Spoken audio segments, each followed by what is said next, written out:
do fashion and beauty content. I'm currently a social media marketing intern for Strawberry Western, and I am a business marketing student at Brooklyn College.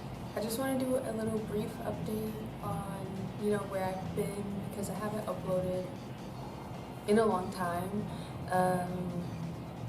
So yeah, I've basically just been working over the summer and trying to make sure I'm doing a good job in my internship.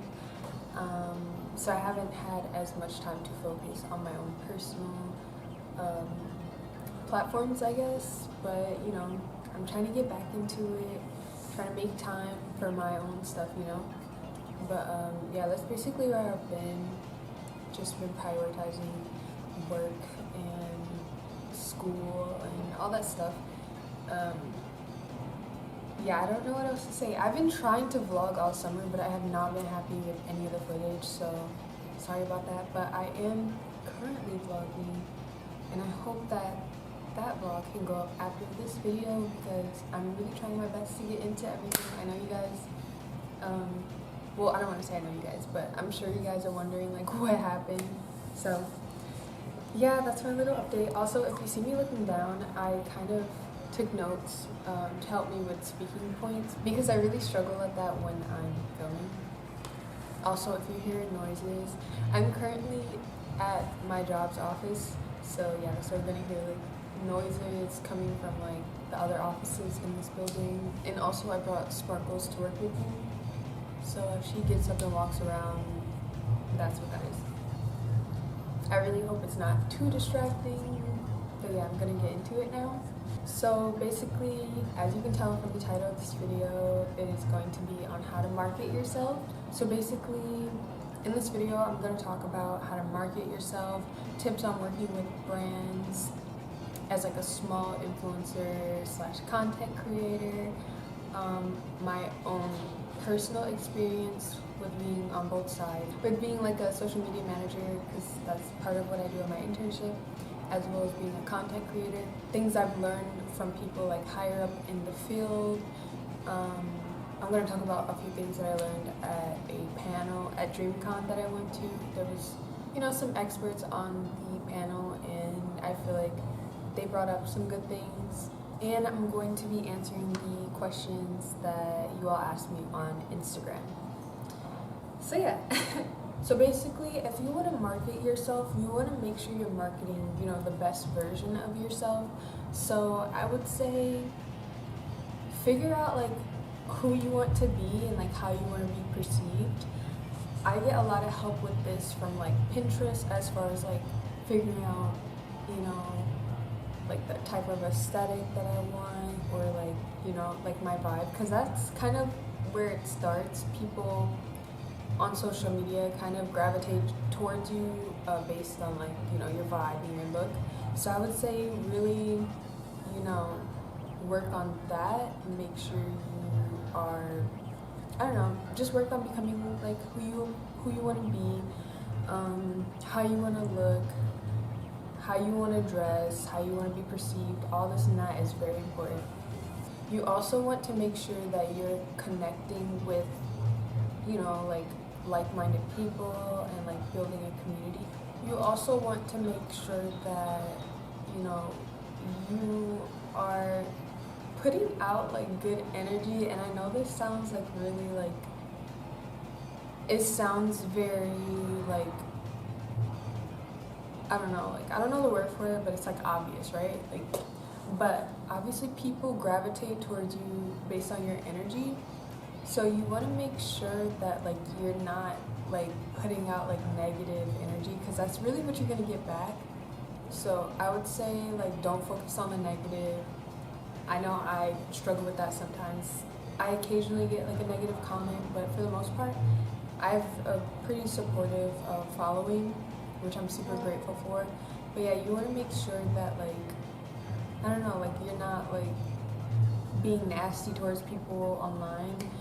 Try not to clap back at people and all that stuff, because what people are gonna realize is that they can get a reaction out of you, and they're gonna keep doing it. So I would say use your block button, filter your filter your comments. You can type in keywords that you don't want to see pop up in your comments on, I think, Instagram and TikTok. So definitely do that. That's very important because it will save you a lot of just like stress and just like that feeling that you don't like, that when people comment things you don't like. It's gonna save you that, trust me. I know I've been attacked online before, and I immediately go to add a new keyword to my comments if someone comments something I don't like. I feel like those are like, you know, like the basic things. Obviously, another thing that you want to work on is just the quality of your content, because it does matter, especially if you're trying to get more opportunities. I'm not saying you have to have like the best of the best when you start out, because I'm literally filming this video on a camcorder that records in 1080p, while most YouTubers have like way better quality, right? But you just want to make sure it's like, I don't know, like clear, like you can see me clearly. You want to make sure, and I know that a lot of people don't have like access to you know, like iPhones and stuff like that, but I would say if you don't have access to that, work with what you have. But I would definitely recommend like saving up for upgrading like your quality. I can do a video on that if you guys would like, but yeah, because I literally used to film on whatever I could get my hands on, and I still edit in iMovie. I was making my thumbnails on line camera for the longest time. So yeah, obviously work with what you have. My intro to my YouTube videos, my intro and outro, I literally screen recorded from YouTube and edited on Instagram stories. So I'm not saying that like you have to have like this like high quality, like best of the best stuff, but like obviously work with what you have and make sure like the quality is good. Like if you don't have a good quality phone, make sure you're at least filming in like good lighting. I recommend natural sunlight because it's the best lighting out there. But yeah, I really don't want to sound classist, and I hope it doesn't come off that way. I just really want to put emphasis on good quality because that's what's gonna get you noticed, trust me. So I feel like I've kind of covered like very basic, like how to market yourself tips, but now I'm gonna get into like other tips that you might not hear a lot of people talk about, but they actually do matter. And this is from my experience of, you know, trying to discover content creators for giftings for the brand that I work with. It's just very helpful. The first tip would be to just reach out, because, you know, like the worst thing that can happen is the brand won't see it. But if the brand does see it, then like, you know, you have a 50-50 chance that they're gonna be open to working with you. And I know that from both sides. I've reached out to brands and they've been very open with me in working with me, and I've also responded to content creators who reached out to the brand that I intern for. So I would say just reach out.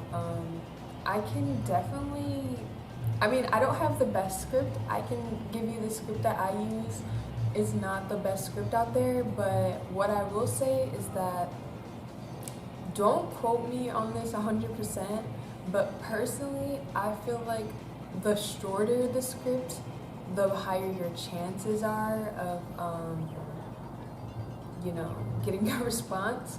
Because a lot of times, when I look through the DMs of the brand that I work for, some influencers send very long like scripts on like why they want to work with us, and I feel like it's not really necessary. Like I feel like enthusiasm and like a genuine love for the brand is kind of like what's more important.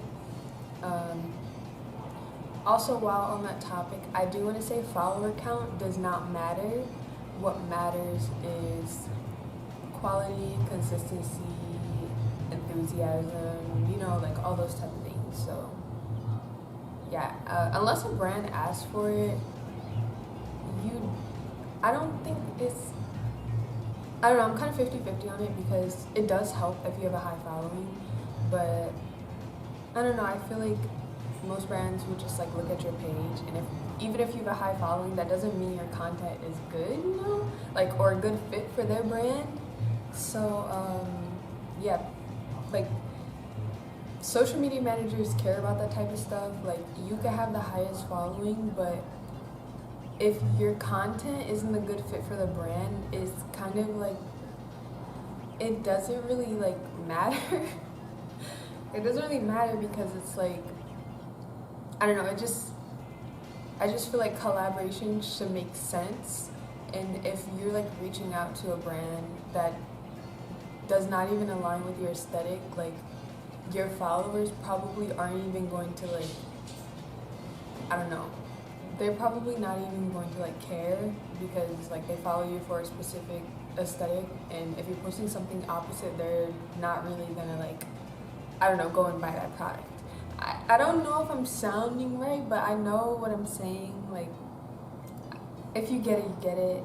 I don't know how to explain it any better, but yeah, those things matter. Like, I feel like you should really try to align yourself with brands that make more sense for you. So yeah, it's just also just easier to get a response, because obviously if a brand feels that you align with them, then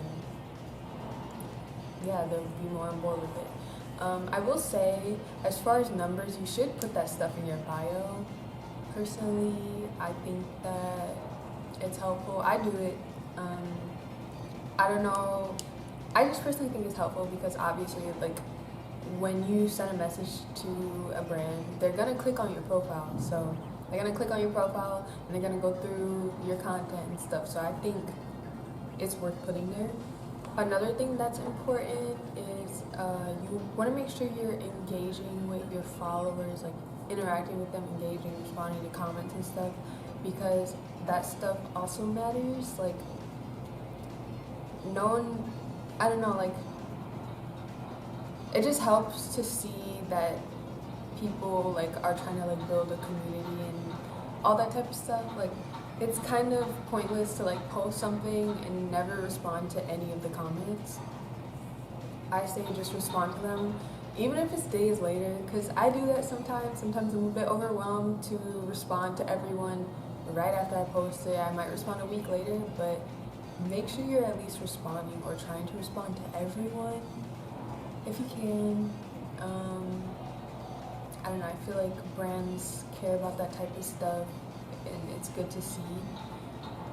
Also, it's gonna make people gravitate towards you more because they see it as like, you know, you care about your followers and you're not just kind of like blowing them off.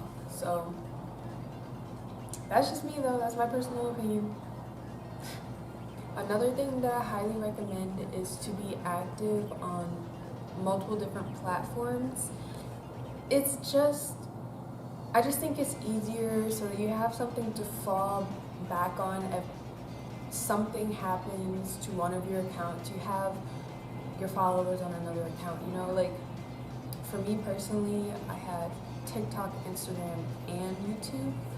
And also, there's people on some of those platforms who don't follow me on the other platform, you know? Like, it's also easier to reach a wider audience.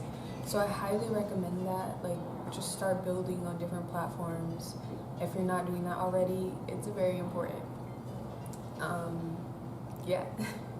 Okay, so this is another one that I really found helpful when looking for influencers to like gift to, and it's when influencers have like their niche in their bio as well as their contact information, like their email.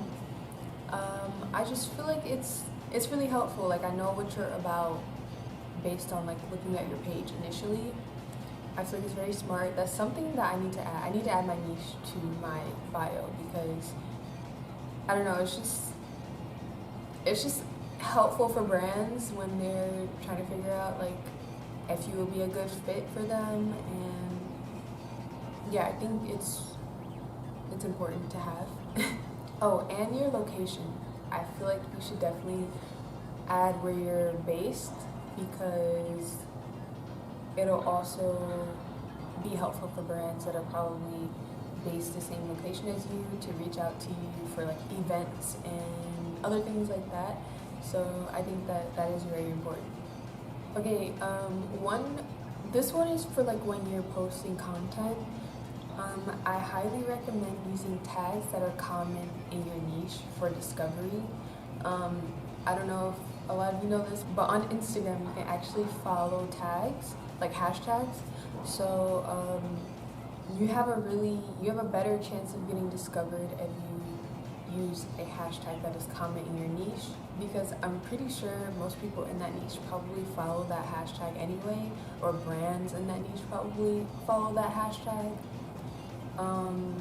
So yeah, and a lot of brands have their own hashtags that they follow, so I would definitely recommend, using their hashtags when you're posting, using their products, that type of stuff. Like, hashtags really do help for discovery. I'm not entirely too sure about TikTok, because I know it's kind of just like a gamble with that app, but I know for Instagram for sure, hashtags help a lot with discovery. Oh, and back on with brands, always tag the brand in your photo, because that is how you get noticed. And like, obviously, if brands see that you're constantly tagging them when they're looking for people to send stuff to, you have a 50-50 shot, that probably higher than that they'll reach out to you and be like, hey, we have this new product, we would love to send it to you, because like, you've shown support and they love your content, like that type of stuff. I highly recommend that. And another one that I found so important was a public Instagram. I feel like a lot of people, they'll have like a public TikTok and a private Instagram. I personally feel like if you want to keep certain things private, make a separate Instagram, or make a separate Instagram that is public, that you post like your content on, if you don't want your family and all that stuff in your business. And the reason I recommend that is because like, people will reach out, like if you're reaching out from a private Instagram, it's not likely that you'll get a response back, because we don't know like what your content looks like, like you could make the best quality content, but you're private, so it's like we have no proof. I hope that doesn't sound harsh, but yeah, like I definitely recommend like having like a public Instagram. Yeah, it'll help you in the long run, honestly, especially if you're someone who reaches out to brands.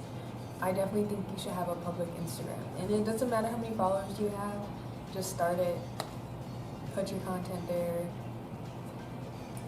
Yeah, that's all that matters. So yeah, those are like my little tips on, working with brands as smaller content creators.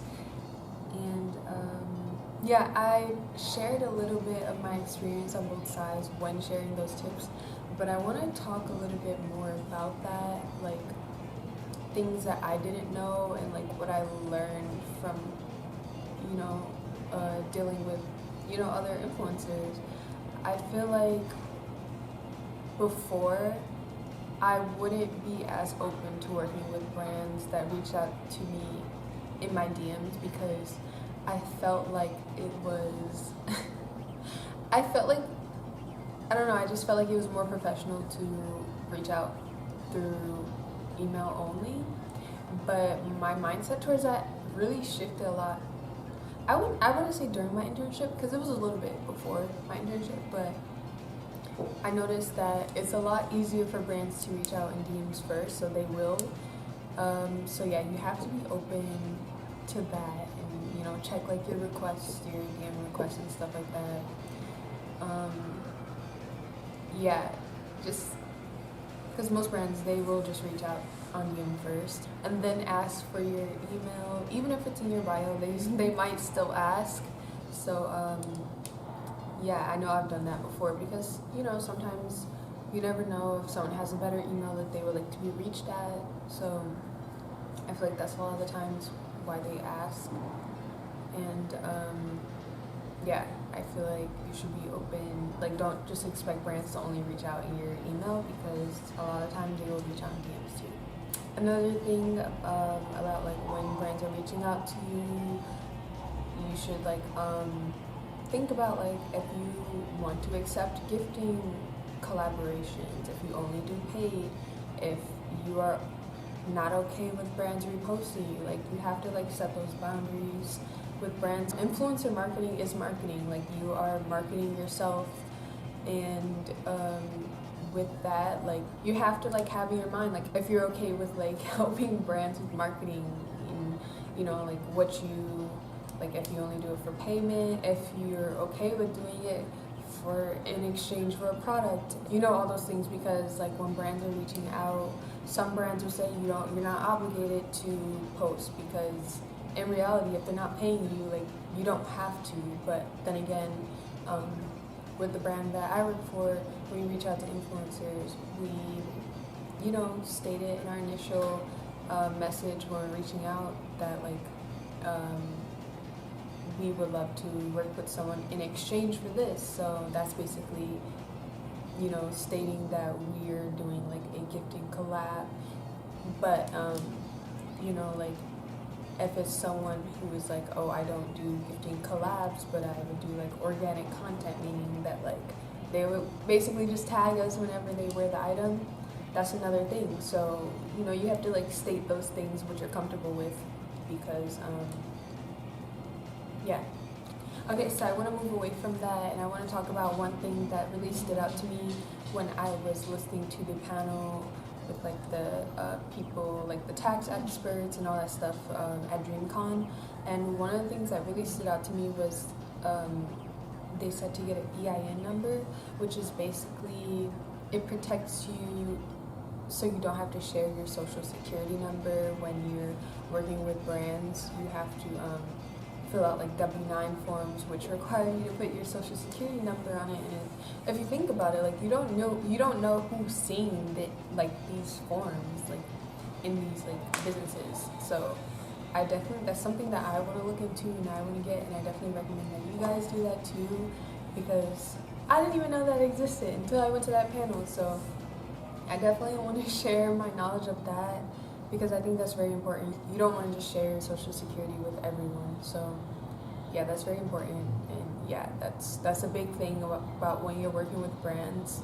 You sign a W-9 form for tax purposes. I think for tax purposes. So on top of like, you know, sharing your bank information, whether they're doing like a money wire transfer, or if they send it through PayPal, if they send it through whatever, you still have to send a W-9 form. And yeah, if you don't want to share your social security number, I recommend you do that. I pretty much went through all of my talking points. I really hope what I've said so far has been a little bit helpful. I can do a part 2 with specific questions.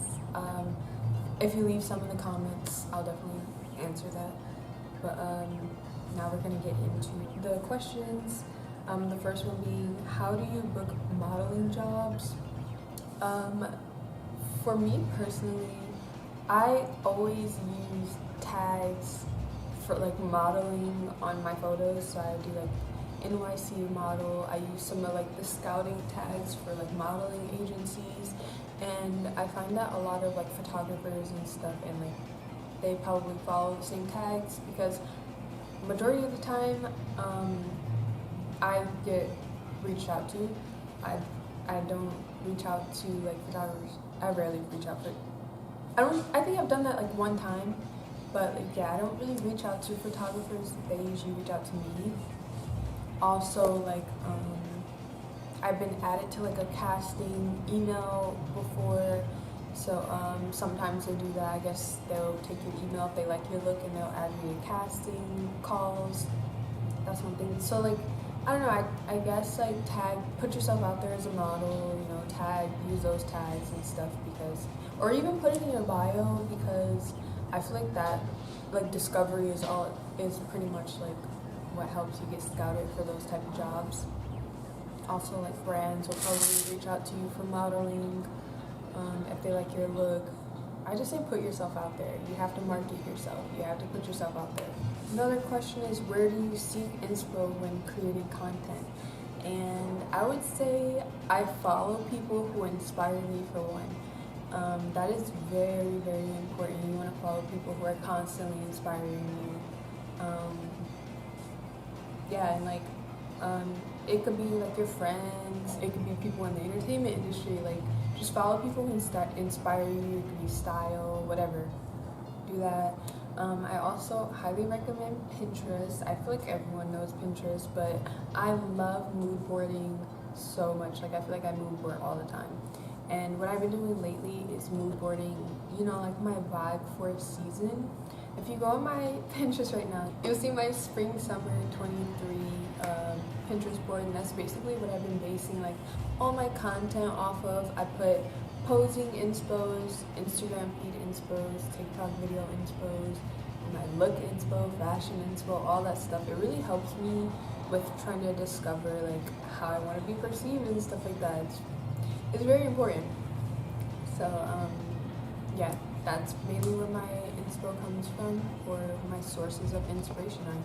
Okay, next question is advice on things to look out for when working with brands so you can avoid scams. The number one thing, because I almost got scammed. I think it was last year or this year. I almost got scammed, and I was hesitant from the start because this is the number one red flag. If the brand reaches out from a Gmail, that's not how brands reach out. They usually have like their own like email domain that is connected to their website. So if they're reaching out from a Gmail, that is a scam. Trust me, it might seem legit, but that's a scam, and you really need to look out for that. Also, if they're asking for like personal information and stuff like that, just avoid that. Another thing that you want to look out for is agreeing to things without any, like written contract, especially if there's payment involved. I say you do not create any content for a brand unless you've signed a contract where they are agreeing on a payment, because they could just steal your content and not pay you. So you always want to make sure, if you can't get paid up front, because most brands, they pay you after you send in your invoice, after the service has been completed, which would be like your content. But you just want to make sure that that has been agreed on, and there's a written and signed contract, because you do not want to get scammed like that, trust me. And also, you want to make sure you're reading your contracts through and through. Like, you don't need a lawyer to read your contract, but if you do have one, that helps. But just make sure you're reading it, because you can like, if you see something you don't understand or you don't like, you can ask questions. I've done that before. Because yeah, if you don't read your contract, brands are gonna take advantage of you, whether they know it or not.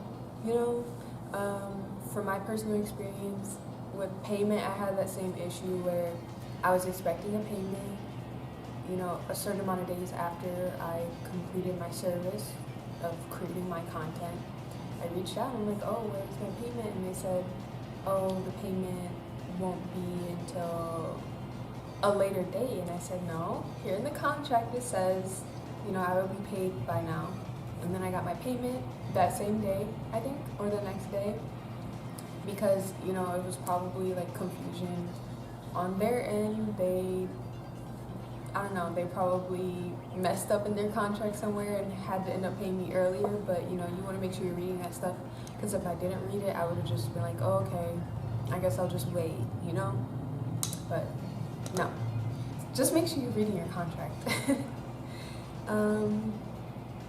Yeah, so that's how you avoid being scammed. And the last question that I got from Instagram is tips for reaching out and how do you set your prices. So like I stated earlier, I use like the same kind of script for each brand. I kind of change it up a little bit depending on the brand, but I make sure I'm reaching out with brands that align with my vibe, my aesthetic. Because you're more than likely gonna get a response back, or they're gonna be like, okay, yeah, let's do it. So you also want to make sure you're reaching out. You can also reach out with a media kit, because some brands do that too. That's better for if you're reaching out in email. Personally, I feel like it's more formal when you reach out on email. You can be a little bit informal. I don't want to say like act like you're like their best friend in the messages, but you can be a little bit more informal when it comes to Instagram DMs, because they're not formal at all, like, trust me. So yeah, but definitely I can do a video on a media kit.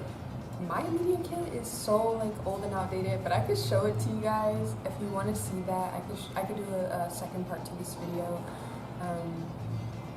show you my media kit from when, I think it might be from like 2 years ago since I last updated it. But basically on my media kit, I have my contact information, I have my following,